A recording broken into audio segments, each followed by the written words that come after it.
Well, a very good evening to you, wherever you're joining us from this evening. Welcome to this very special edition ForFarmers webinar. It's good to have you on board. Thank you for taking the time to be with us. This edition of Farming Economics is slightly different to normal. If you've not joined us before, we tend to take a look through some of the overriding factors affecting the dairy industry today, things like the GDT auction, commodity pricing and so on. We wanted to do a slight twist on it today, just in light of events taking place over in Ukraine. So we've put a reference there to the Ukraine situation and the impact it's likely to have on raw material availability. So today we're really falling into three pieces. First up, we'll take a look at the situation in Ukraine and how that's affecting availability of those essential inputs that we need for farms. Second thing we'll do is take a look at the economics of feeding cows today on farms and what that looks like in terms of a year-on-year comparison to the margins that we're making. And the final part of today's conversation will be a broad discussion with my friend and colleague Philip Ambler, who's joining us tonight. For those of you who've not met Philip before, Philip is an experienced consultant in the dairy industry, huge experience of practical farming and indeed getting into the financial nitty-gritty of dairy farming. And just to add even more weight to his opinion, he also has a financial planning superpower in that he is from Yorkshire. So good to have you on board tonight, Philip. Thank you for joining us tonight. You can, as always, submit any questions you'd like to ask. There's the chat boxes available in the GoToWebinar chat section. Please feel free to drop questions in there. Our colleague Cara is behind the scenes directing things and pushing the buttons tonight, and will be very kindly collating those questions and sending them through as well for us to take a look at with Philip. So won't just be my opinion tonight. I'm pleased to say we have got the benefit of Philip's years of experience to bring as well. So please do submit any questions that you have regarding raw materials, regarding pricing, regarding GDT auctions, or generally optimizing our approach to revenue and costs on farm.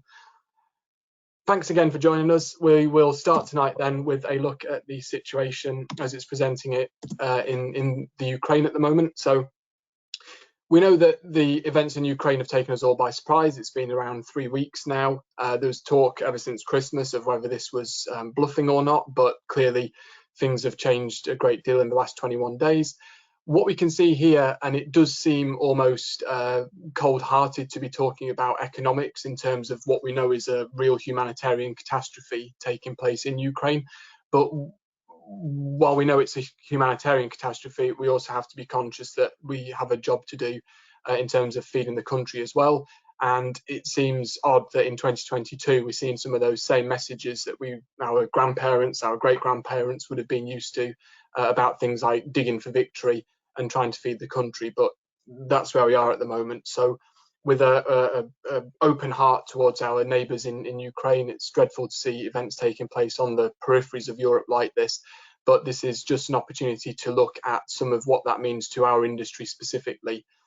So apologies, it's not intended to look cold-hearted when we look at data in this way, but it's just to say that this is very much going to be focused on some of those raw material expectations and so forth. So to begin with, we know that Ukraine has long been regarded as the breadbasket of Europe in terms of its ability to produce food. We also know in recent days it's been referred to by a lot of sources as the breadbasket of the world as well. So such is the capacity for production of food in that country. And we also know that Russia also is a major player on the world export market.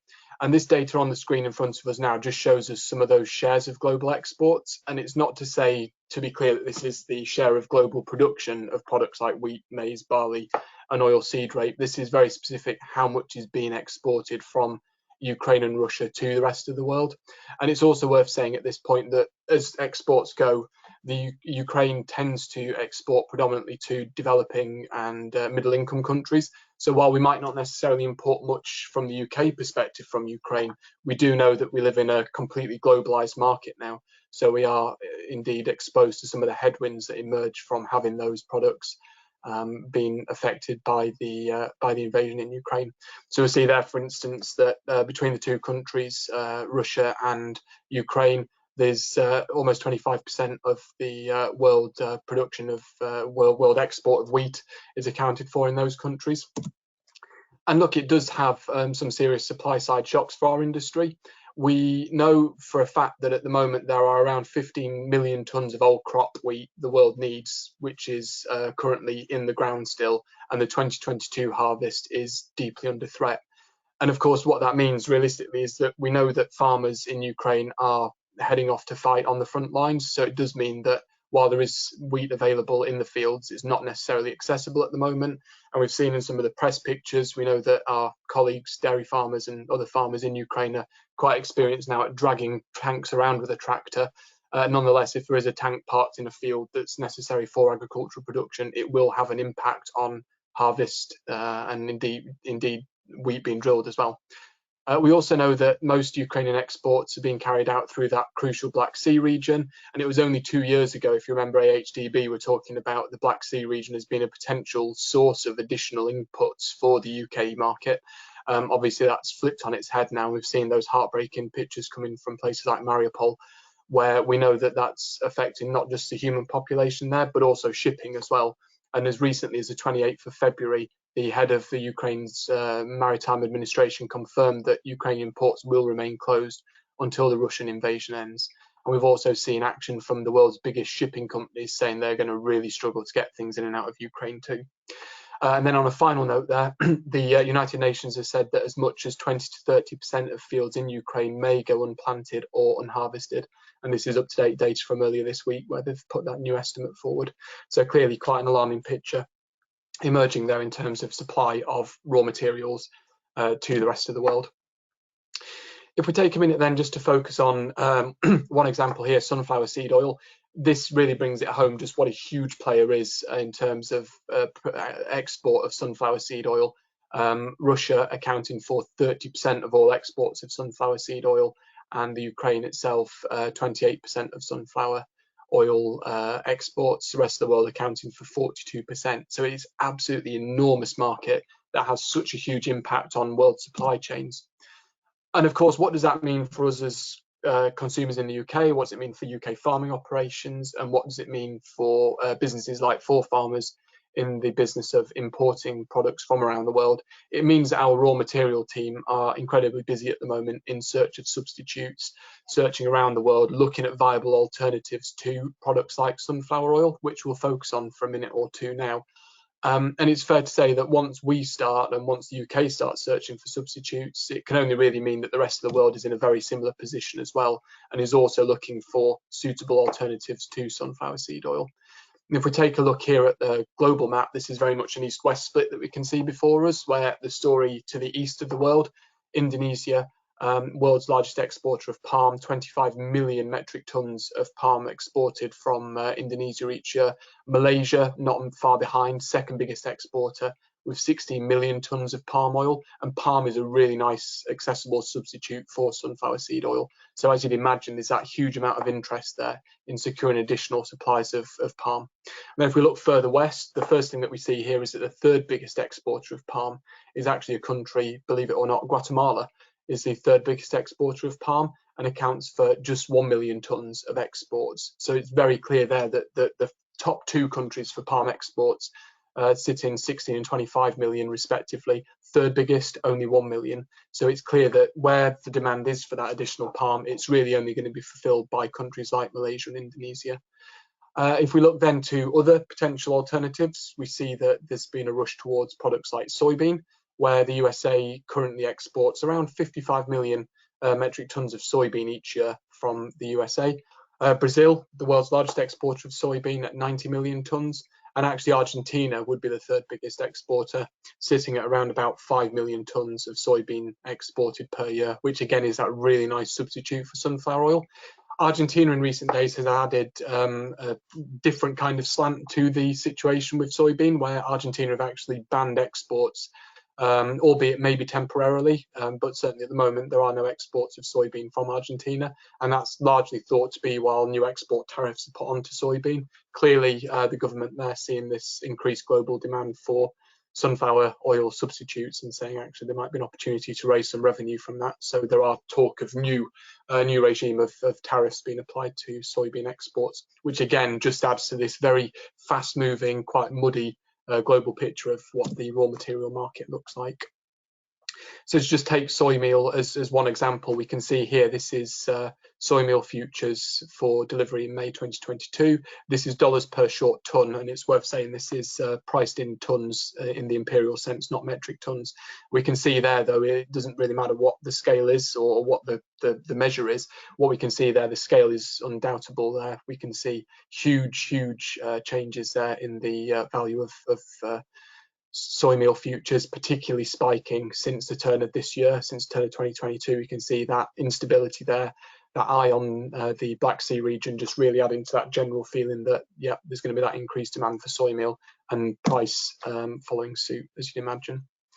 And of course, it's not just securing a supply of raw materials. It's not just finding somebody willing to sell them. There's also that tricky issue of actually transporting them around the world in this highly integrated global supply chain. We know on March the 1st, the world's 3 biggest container liners temporarily suspended cargo shipments to and from Russia in response to sanctions. So there's concerns about what those sanctions mean. So the 3 biggest, based in Spain, Portugal, and Switzerland, respectively, have said, you know, look, we really can't be going into Russia at the moment, which is obviously going to have its own impact.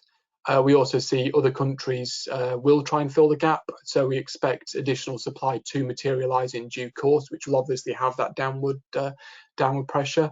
But we do expect to see average grain prices rise for almost a third this year, on top of what we already know was a 40% increase recorded in 2021. At the beginning of the year, things looked reasonably optimistic from a sunflower seed oil perspective. It was certainly a lot of talk about Russia posting record level harvests of sunflower seed oil in 2022. That looks like that won't be the case now. Naturally, there's going to be some export bans there, we would expect. So what we expect to see, rather than a fall in sunflower seed oil prices in 2022, we actually expect now to see prices increasing by nearly 60% in 2020. We expect to see further increases on the back of what we already saw in 2021, which was nearly 60% increases in sunflower oil seed prices at the time. And then finally, just take a look at wheat futures. Wheat futures reached a 14-year high recently as fears of a prolonged war really started to set in earlier on in the last fortnight. That fear that this wasn't going to be a quick victory. We know that the Ukrainians maybe don't have the strength or the capacity to push the Russians out of the country. So this does have potential to become a very messy and protracted conflict in Ukraine. What we see here is 10 years worth of Chicago wheat futures prices since the turn of the millennium, turn of the century.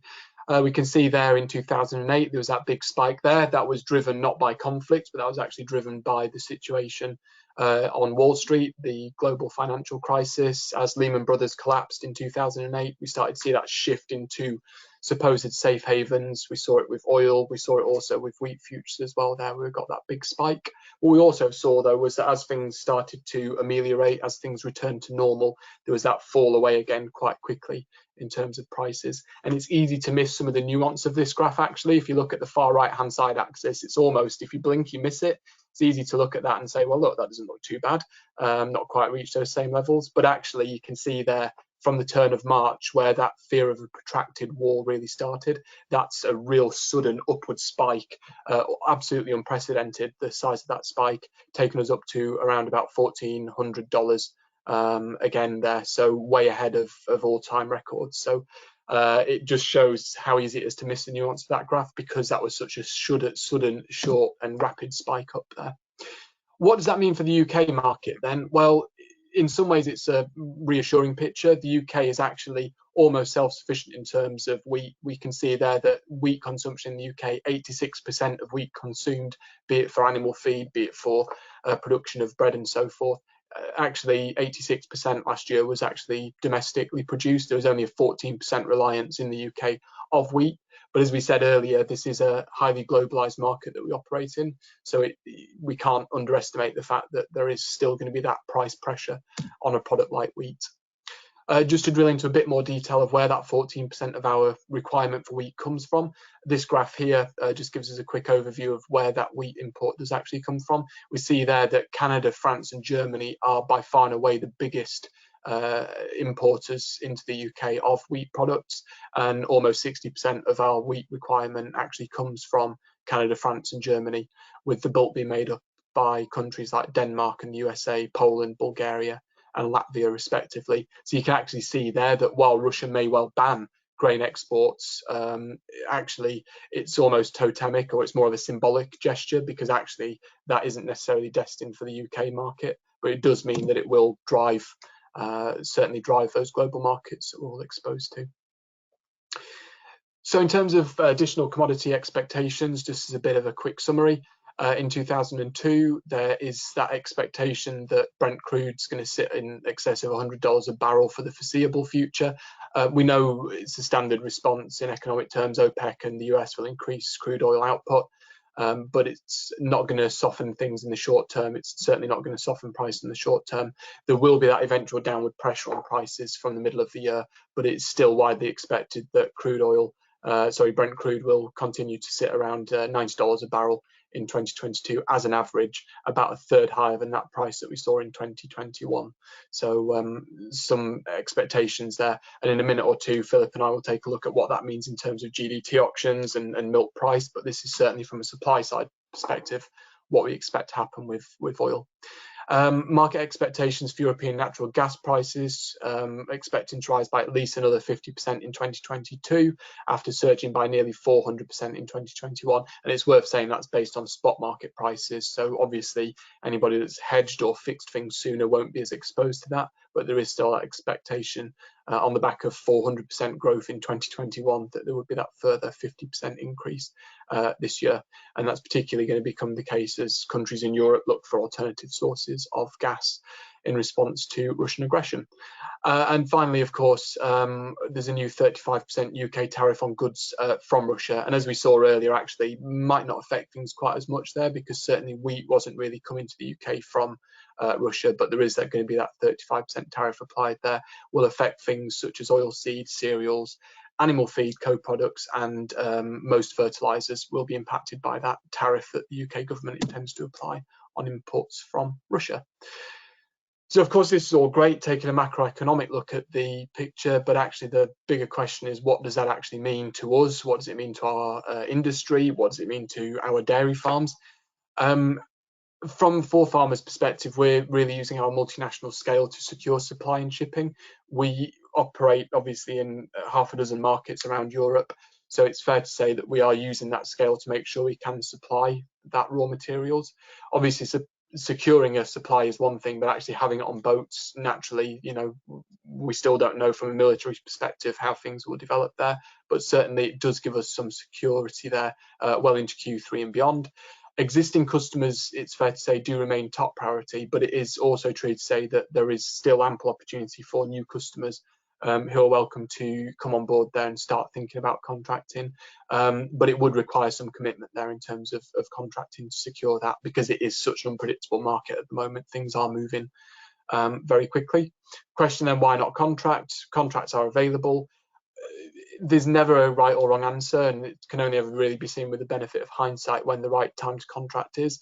The September date to contract to would sort of seem sensible. It would allow time for things to resolve in Ukraine. Naturally, there are going to be longer term consequences though, just because Russian tanks withdrew tomorrow, for instance, doesn't change the fact that there should be wheat in the ground now, doesn't change the fact that infrastructure is incredibly damaged and strained, and doesn't change the fact that shipping will probably remain an issue for the foreseeable future. But do speak to your account manager about that. There are longer term contracts available if you'd like to put some pegs in the ground for the longer term. Absolutely something that can be discussed on a case-by-case basis. And the other thing as well, we talked earlier, or I spoke earlier, about that kind of dig for victory message that our parents, grandparents, great-grandparents would have been familiar with. And this almost comes full circle. Consider forage options. Homegrown resources continue to be the cheapest. They're obviously very abundant because they're not subject to some of those global prevarications of markets and so on. We are running a ForFarmers forage webinar to look at exactly extending homegrown resources. That's on the 12th of April, same time. On the 12th of April, we'll be running a special forage webinar looking at some of the options there around protein crops and what you can do to try and get that resilience and some security for your own business, but also on a national level for the UK as well. Other things you might want to consider as well, and apologies, this is a quick mention of a couple of products there that might be of interest. Rumax is a unique product that we offer at ForFarmers, which can really help to add additional milk from forage. It's proven to add around 1.3 litres of additional fat and protein corrected milk, even when silage energy is low. It's available in compounds, blends, and as a farm pack, we call it microbalance Rumax. Well worth a look there. It's very easy and convenient to feed it from as little as 8p per cow per day, and can really help to just get some additional litres there if you are of a mind to try and take advantage of that milk price while it's there. Ask your account manager for a specific ROI calculation. We also have the co-product range that we offer as ForFarmers. We've got products such as Selco Plus, which is a really very high performance complementary feed, ideal as for supplementing grass silage rations and extending them. You can book regular deliveries. There's excellent consistency in terms of preservation and preservative in there as well, so regular deliveries, and can be ensiled really very easily, and has great durability. It's exclusive to ForFarmers and contains around 25% more energy than average 2021 first cut silage, so it's perfect for filling those gaps as we reach the end of our winter ration. Apologies, that's me doing my sales pitch for the evening.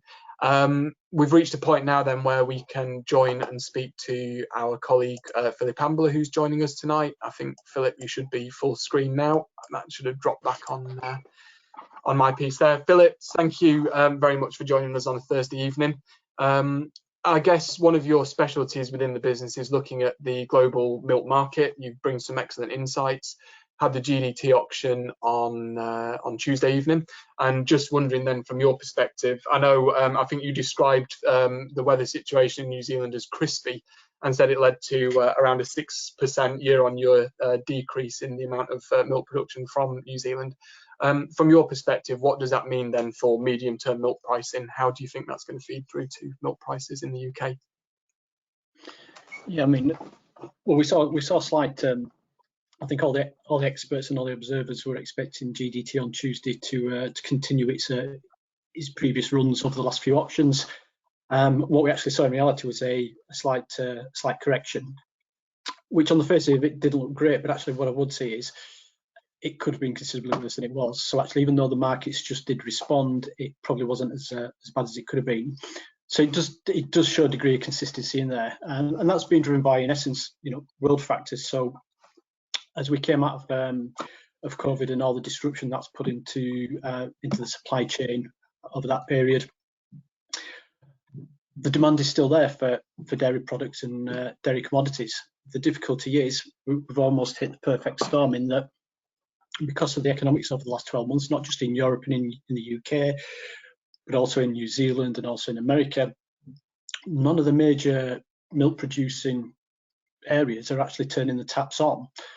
So latent demand has been pent up and is now being released as the world comes back to some form of more of a normality post-COVID.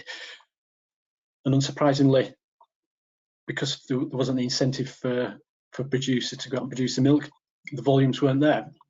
So as it seems, sort of since the turn of this year, GDT has grown very strongly. I mean, we're looking at levels now that we haven't seen in the last 10 years plus.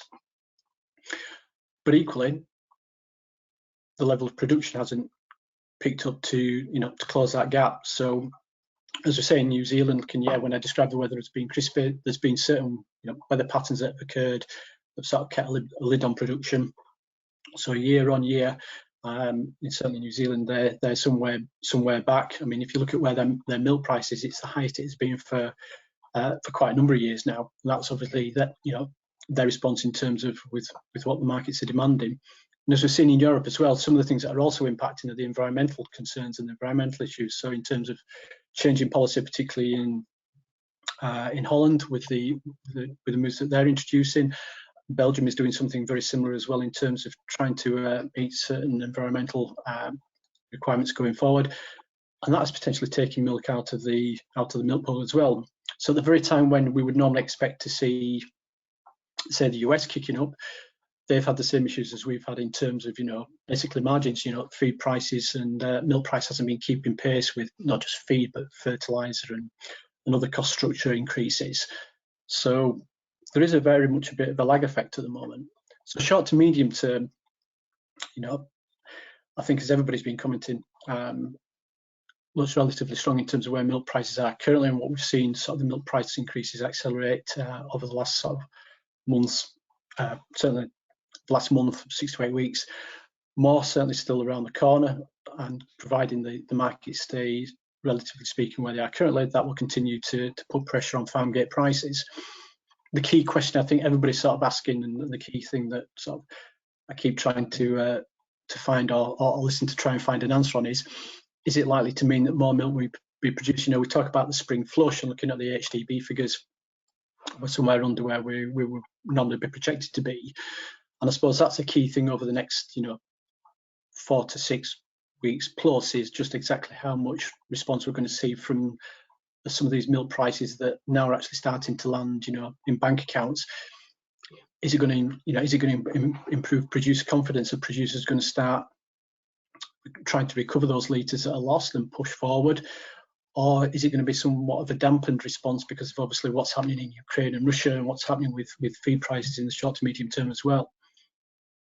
And is it kind of that concern then that if we do turn the taps on, it's going to just drop the bottom out of the market again and milk prices are going to plunge? Or we've had a question in here, do you still think there is a link between milk price and oil price? Does that link still exist in your view? And what does it look like? Yeah, most certainly. I mean, if you there's an extremely strong correlation over the last 10 or 15 years in terms of when oil prices are high, then the demand for commodities is dairy commodities is also increased, and that's partly because you get to see certain countries, particularly when we're talking about like Venezuela and others, and even Iran, and obviously they've got certain sanctions on their oil supply currently that may or may not be softened slightly because of obviously some of the sanctions that have been applied to Russia, and there's other countries look to try and get oil from elsewhere. But yes, certainly that element of the, in essence, gives them more buying power. So the market is less reliant then on China basically spending and buying strongly. Some of the smaller players, so in the Middle East, Venezuela and others, come back into the marketplace, and because they've got more dollars for their barrels of oil, they've got more spending power, and they will go out and buy those commodities then. So, that's why I say in the short term, the correction on Tuesday, while, as I say, did surprise some, in many ways, though, the correction was, I think, it was about 0.9% down on the GDT auction on around the 1st of March. So it was only a minor correction, which is really good news. And also, when you looked at in terms of individual products, where those corrections had taken place was very much in the short term. So April contracts, when you started looking later on in the season, some of the contracts were then back into 1.5%, 2% back into positive. Then that shows that from the buyer's perspective, they're not potentially at the moment building or forecasting a significant increase in the volumes coming forward. So they're trying to secure that now, with the view that possibly we're not going to see a significant uplift in production. I think on that note, then, if we have a couple of slides here that do actually look at production, if you don't mind, Philip, I'll kick on and just take a look at a couple of those. Worth just saying though, thank you for the questions we've had in so far. If you do want to submit any, again, there is the option to put them in here. I appreciate it's quite a complex subject looking at some of these global market questions, so there's no question that is too straightforward. There is nothing that we can't discuss here tonight, so please do drop them into the box and take advantage of Philip's experience in this market. If I click there, I think you should be able to see my screen again, Philip, unless I'm much mistaken. I think that should be sharing again. I hope so anyway, because I'm about to talk about some graphs, and it won't be a lot of fun if there's no screen picture to look at. So hopefully you can see that okay again now. Things have moved quickly in 5 months. 5 months ago, average milk price was hovering around 28 pence per litre. We knew at the time that compound was sitting around £260 per tonne. And then in the autumn, we saw this sudden increase in energy prices and raw materials. Remember listening to the radio, and suddenly everyone was talking about the cost of a therm of gas. Was something that suddenly was on everybody's mind. We know for a fact at the time increases outstripped market price for milk. There's no two ways about it. The increase in raw material prices and energy prices did mean that it became suddenly very expensive, those farm inputs, and milk just hadn't followed suit. And we're always used to that lag, but the speed and the pace of those increases meant that, yeah, it did take the market very much by surprise. And at the time, you may remember, we had some suggestions around things like drying cows off when they reach the passenger point, so being really clear about the amount of milk that's being produced versus when it was efficient to feed. Talked a lot about the importance of doing things like calibrating feeders. You know, 8% variance at that kind of price was worth about £35 per tonne. We talked about the importance of pushing feed up. There's a lot of practical things we could do, and it was a very rational response at the time of those escalating prices with a stagnant milk price. Almost call it stagflation, that's stagnant milk price and that inflation in the system. It was a very rational response to try and find some efficiencies in the industry. But it's fair to say things have started to change now. And as Philip was alluding to earlier, that spring flush just doesn't seem to be manifesting itself at the moment. And I know this is data from AHDB here that we can see on the right hand side. Volumes do remain considerably below forecasts and distinctly below last year's deliveries, around 4% below deliveries. What we can see there then is in green is the forecast for where we thought we'd be in 2020, 21, 2022. You'll see there that actually up until Christmas, it actually tracked quite nicely. The blue line is actual production, the green is projected production. Blue actually tracked quite nicely alongside the green there, but you'll see there after Christmas, as we got into 2022, that really started to fall away then, and that trend for milk production definitely fell backwards based on where they thought production would be sitting at this time. I think there's just, as Philip said, not that desire yet to turn the taps on. Since then, we've seen milk prices have accelerated, and you know, there's always that argument that actually they lag too much, and now they actually realistically where they need to be. But you can't deny that the prices have accelerated. Average milk price increase in January was 2.75 pence on our tracker of prices, which is absolutely unprecedented to see such across the board increases. And we know the average milk price in February sat at 35 pence per litre on our data. So the idea that, you know, when we did this presentation internally a few weeks ago, this idea was that 40 pence per litre was perhaps, you know, something that we might aspire to. It's no longer notional. It's a new reality now. That 40 pence per litre figure seems to be something which is no longer the stuff of fantasy, but naturally gives with one hand, takes away with the other. We know that the compound prices and raw material prices have similarly escalated at the same time.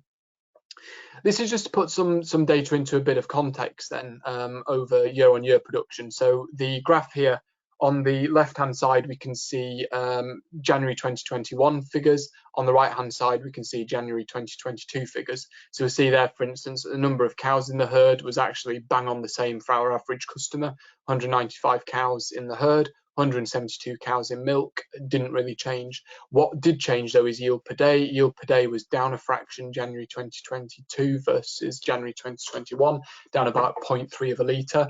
That means that overall milk production was also back, a variance of about 1,600 litres of change of production.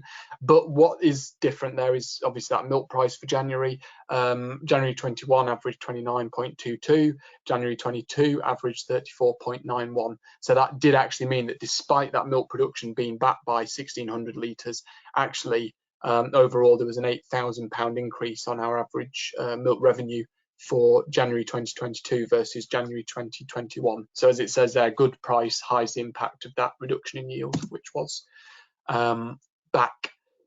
What we generally tend to do at this point then is just say, look, what if we sustain those volumes? So we've come up here, there's three columns now. We've got the left-hand column, we've got the January 21, January 22, and what we've called hypothetical as well. So we'll see there that we've sustained cow numbers. Yield per day, we've actually, for this hypothetical scenario, said what if we'd actually maintained the same yield in January 2022 as we did in January 2021 and didn't lose that 0.3 of a litre. And what we see there is a milk price change actually means that rather than being £8,000 up, we'd actually be £8,500 up on January 2021 just by maintaining that same production level. And of course, it's natural then just to take a look at where that difference came from. Why is it that that milk was back ever so slightly? And we can see there, January 2021, average feed rate was 9 kilos per cow per day versus January 2022 at 8.9 kilos per cow per day.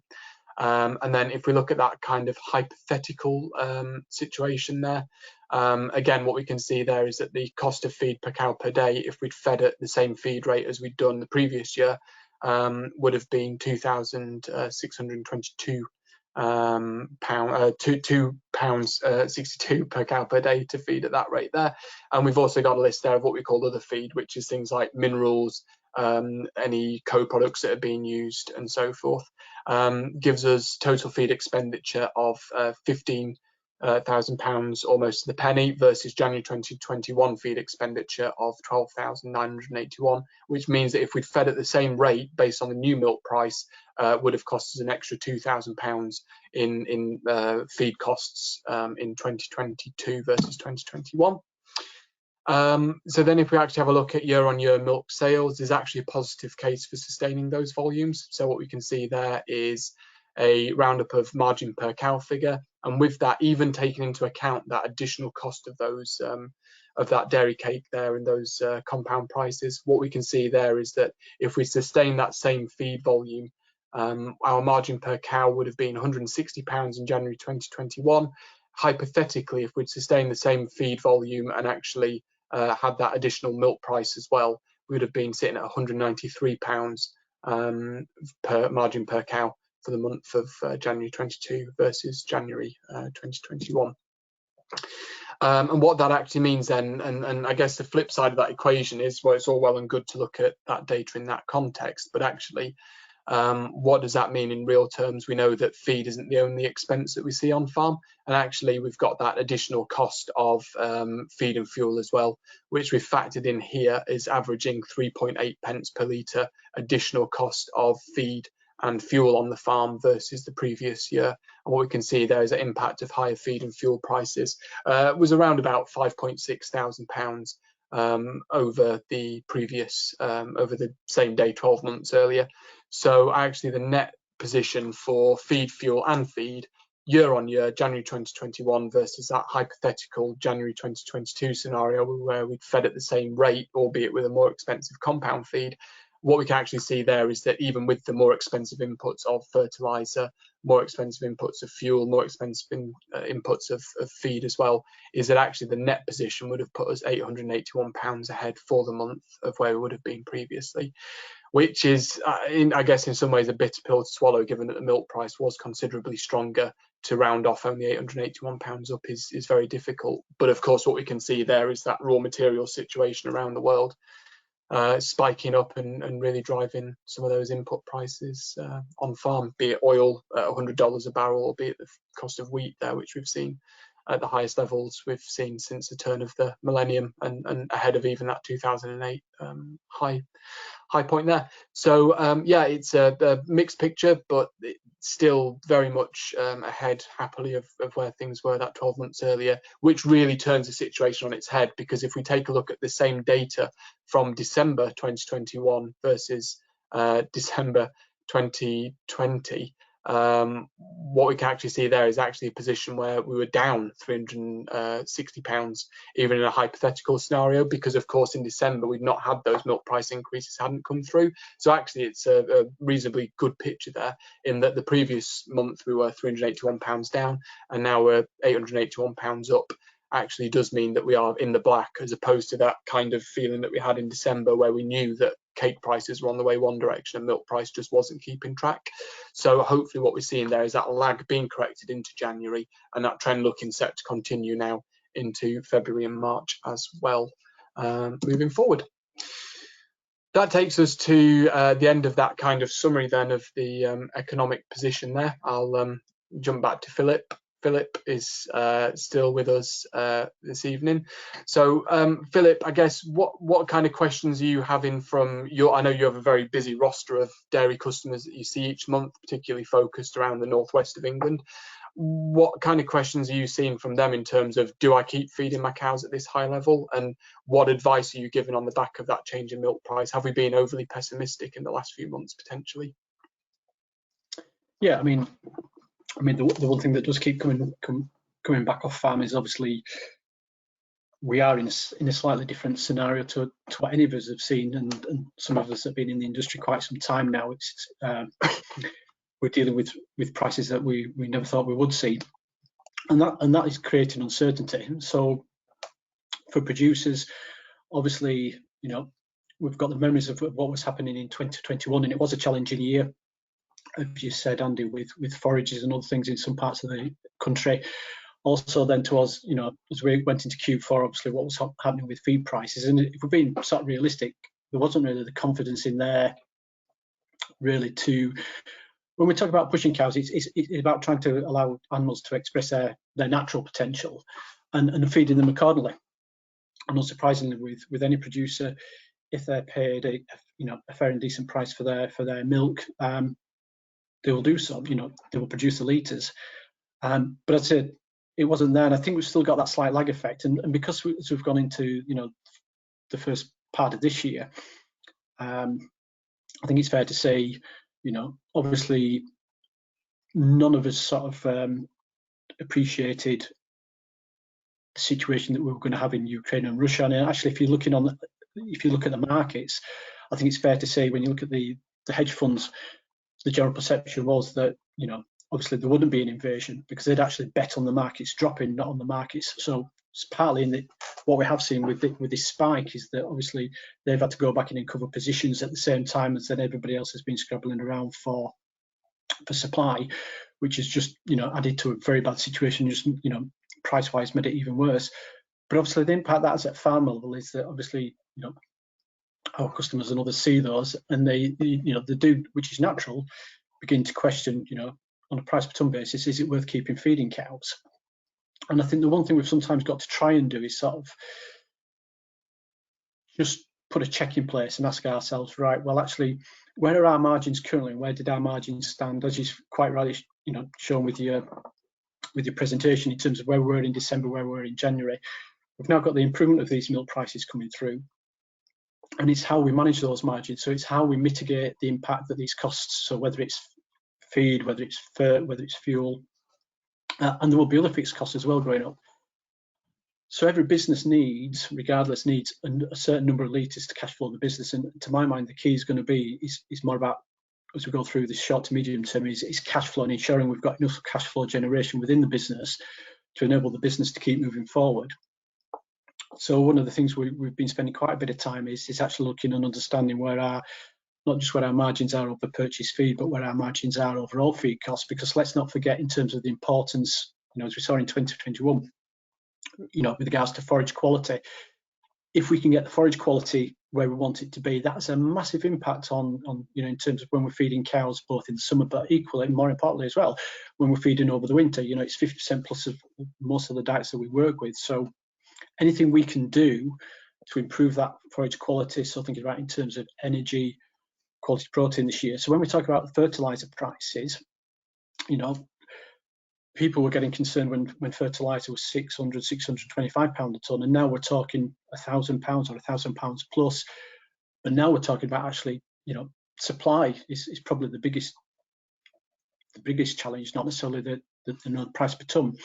But even at some of these elevated levels, it still stacks up when you do the figures and you sit down and work through it. And I know it sounds very clinical, but I guess being a true Yorkshireman, everything's quite black and white. It's about pounds, shillings and pence.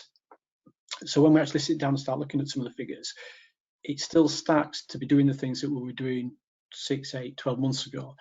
So I've always been a big believer in that. If you look at it and you base your business decision on the day, on the information you have available at the day, and if the information's sound, then whether you look back in 3, 6, 8 or 12 months time, it will be the right decision on that day based on that information. And we can all talk about hindsight and all the other things that we, that are great sort of, 3 or 4 months further down the line where we should have done this or should have done that.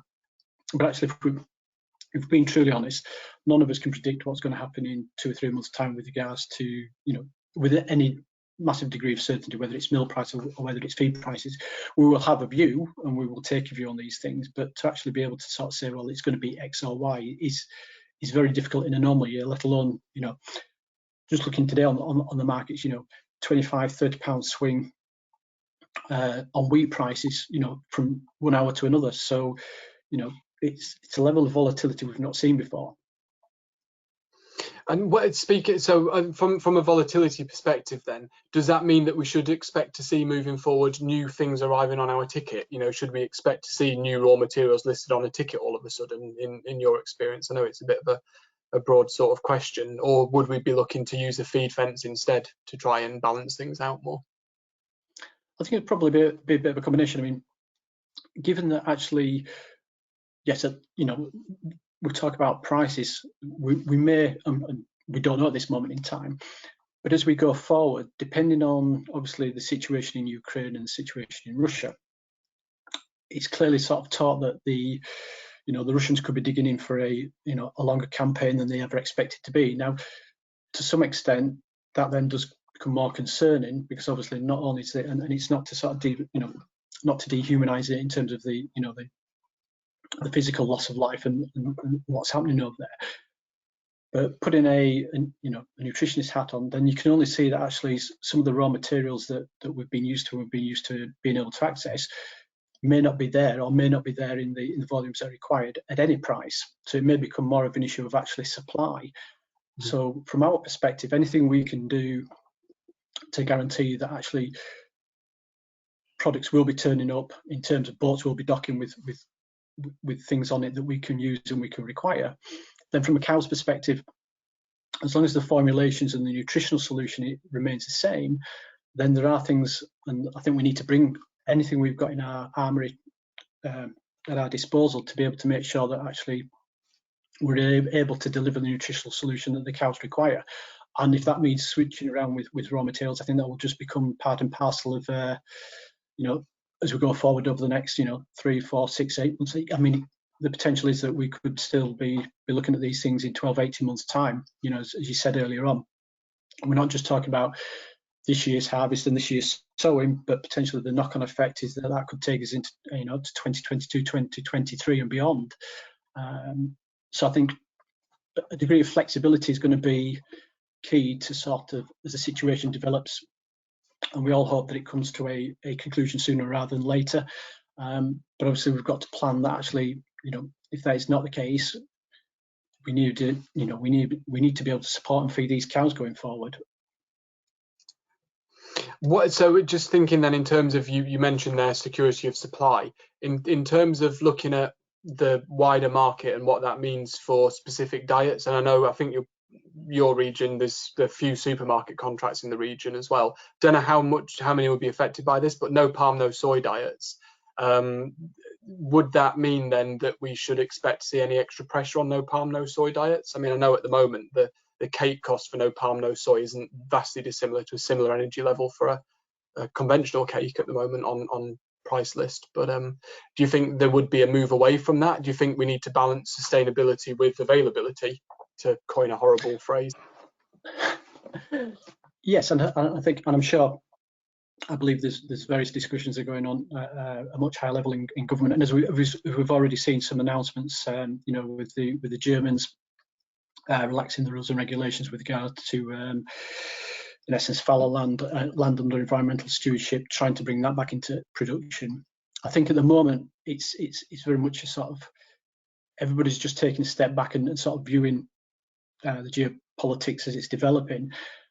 If we don't start to see that improvement, there is the potential that there is going to become more pressure, because some of the things, and if we look at sort of rape availability as well, then obviously we've seen a shift from soya into rape over recent times.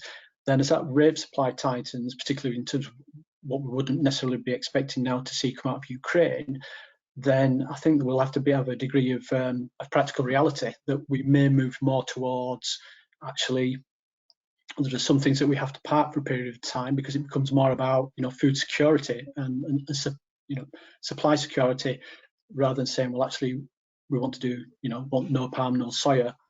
It just depends how much flexibility the retailers will allow, and I guess that will be driven by where milk prices go as well. So the one thing we're all seeing is we just look at where our fuel prices are. When we're filling up putting a tank of petrol or diesel in the car at the moment, or even those who've got electric cars. So there's a significant degree of food inflation already was happening and was already building up in the marketplace before, obviously, Ukraine and Russia. that has actually really compounded the situation. That I think we are, we seem to say every year, do it.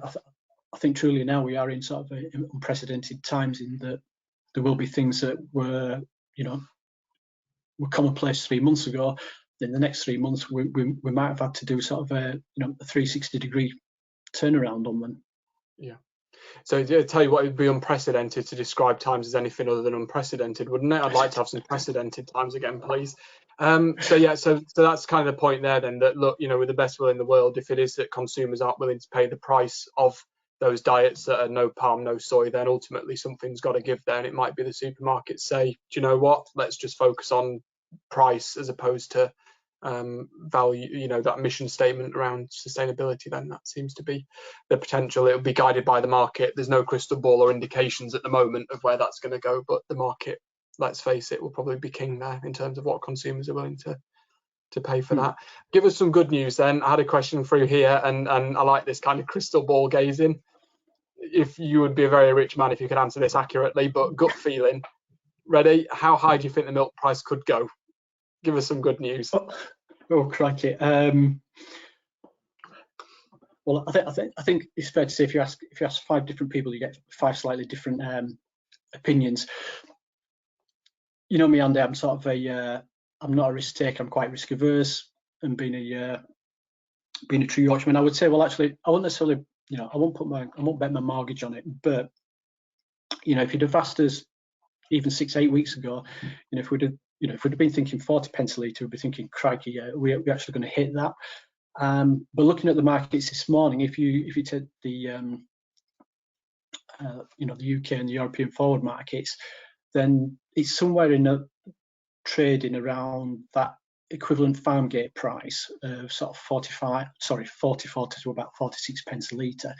So if the markets continue to remain as strong as they are, and that trend continues through, certainly as we get to sort of May, June, and we get a better idea of just how big an impact or how little an impact potentially the spring flush has had, then there is the real potential that we may see, unsurprisingly, milk prices in that sort of early to mid 40s, which would be sort of completely unheard of and unthought of a relatively short period of time ago. Yeah, I suppose it's that drive away from that reliance on Russian oil and gas and things pushes us towards the Middle East. And I think you said earlier that it's that Middle Eastern consumer there gets very empowered when there's that good oil price. They suddenly start entering the market more aggressively. And if it is long-term government strategy, not just in the UK, but European-wide and I guess the USA to an extent as well, to move away from Russian oil, I guess that can only mean increased demand is sustained in the Middle East. And that could mean that demand for milk subsequently follows suit and is sustained for a good period of time. Then it's potentially. Love asking that question. I should ask you that question more often. So look, domestically then, I know we did a webinar 2 weeks ago with our regular robot milking club, which we run.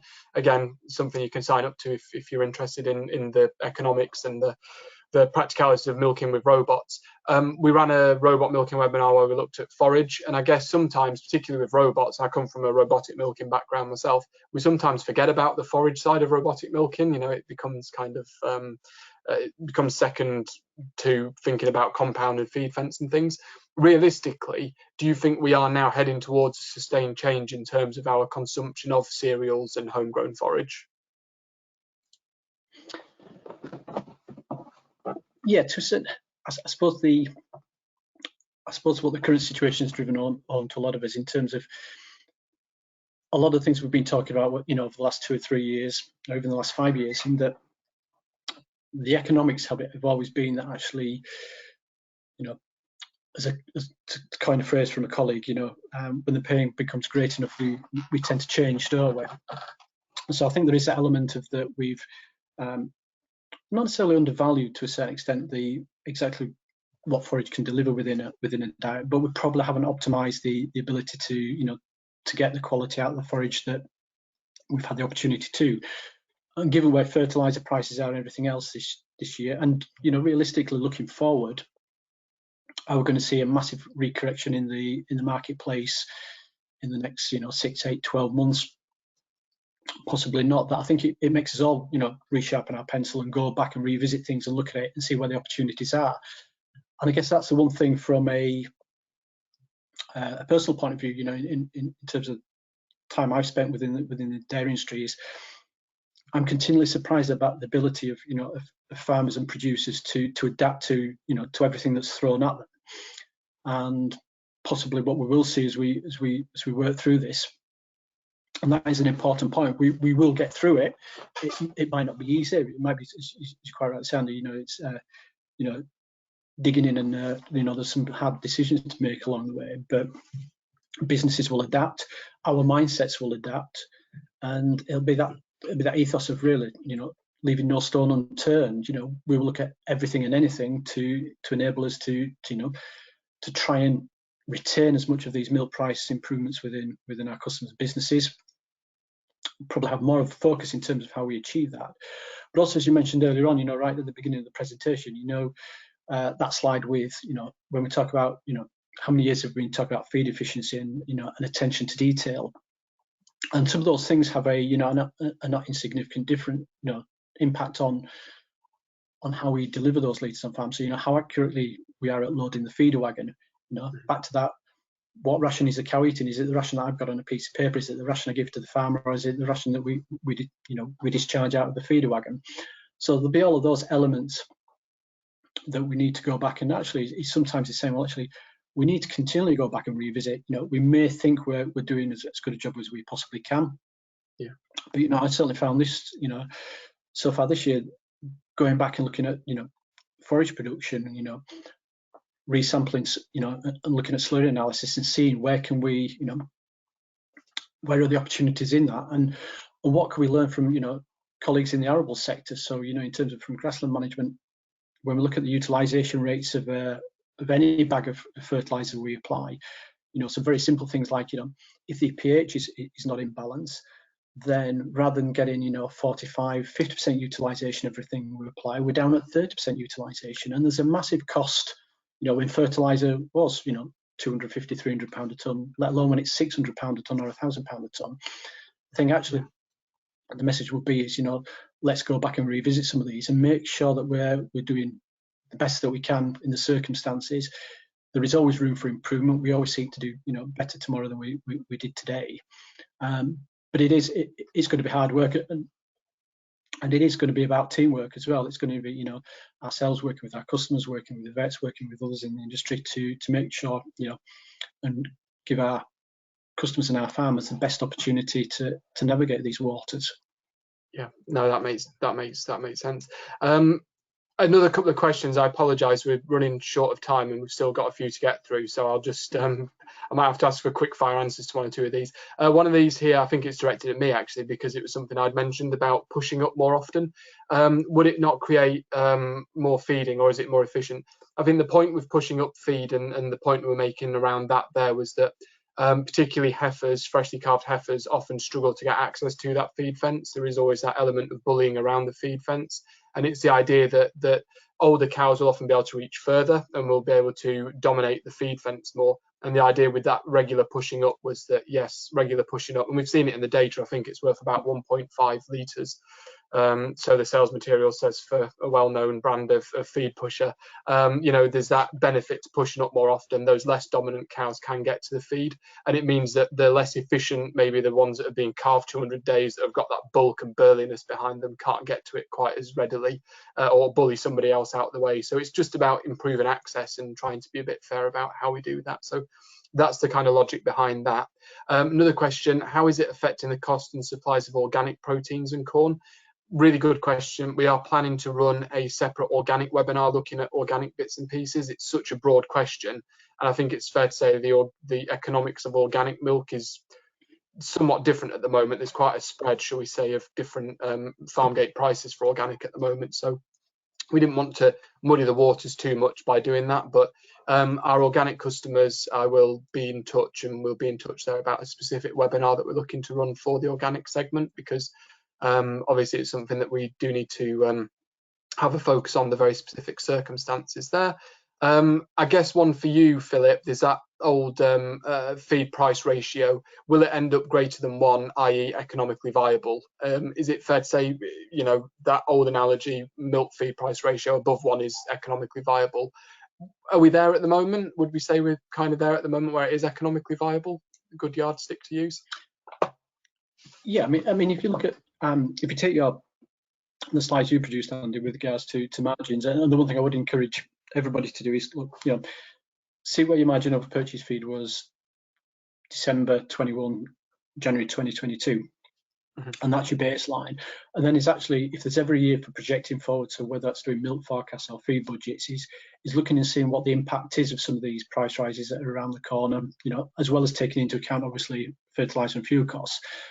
But understanding where your margins are, or where the potential for the margin is going to be as well. Because I mean, certainly with some of the figures that we've been looking at recently, you know, January and February, it was looking like a little bit more of a challenge and a struggle.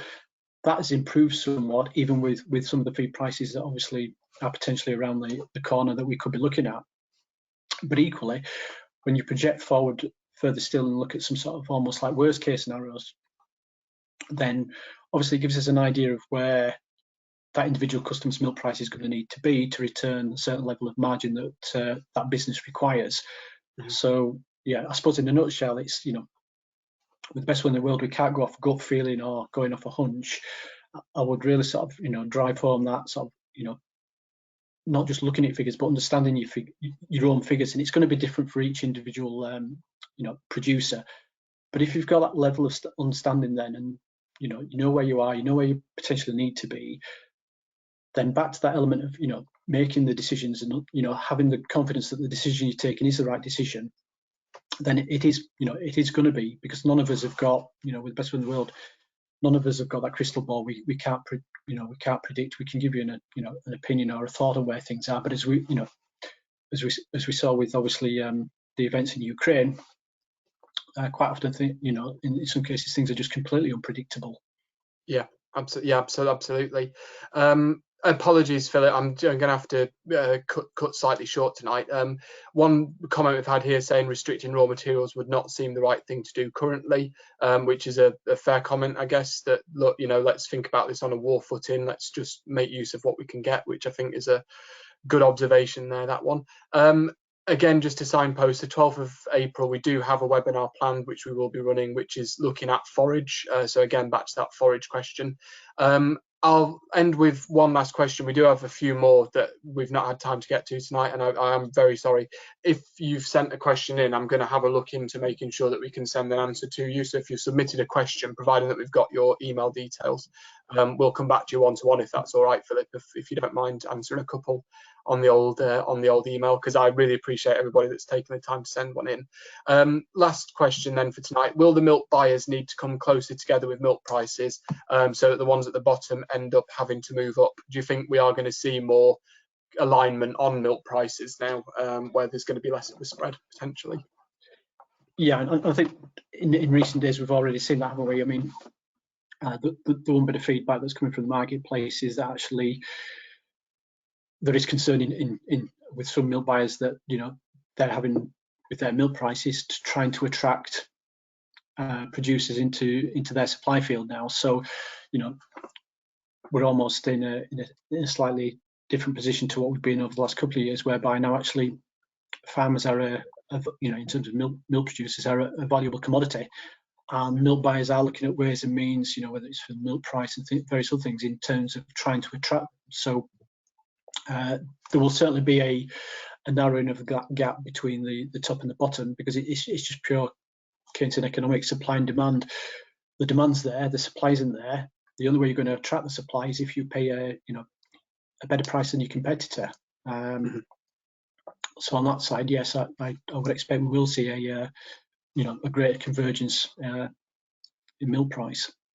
Convergence, great word to end it on. Thank you very much, Philip. Really appreciate it, and thank you for sparing the time tonight. I know it's really kind of you to join us and give us the benefit of your experience. As I say, if we haven't got around to your questions tonight, again, I am really sorry. I'm flabbergasted by the number of questions that we've had through tonight. It's been really lovely. Thank you for your engagement, for interacting. We will send email responses where we've got your details. Hopefully we've got everybody's details there to send an emailed response, as long as you've not used a made-up name for your name tonight. If we've got Dairyman123, it might be a bit hard to find out who you are, but we'll do our best to come back to you individually on those. Philip, thank you again for joining us. 12th of April, our next webinar we have planned. Hopefully, Philip, we'll do this again in a few weeks' time and yeah, run through some, hopefully a growing market moving forward. Thanks, Philip, and thank you again for your time. Have a lovely evening. Cheers, guys.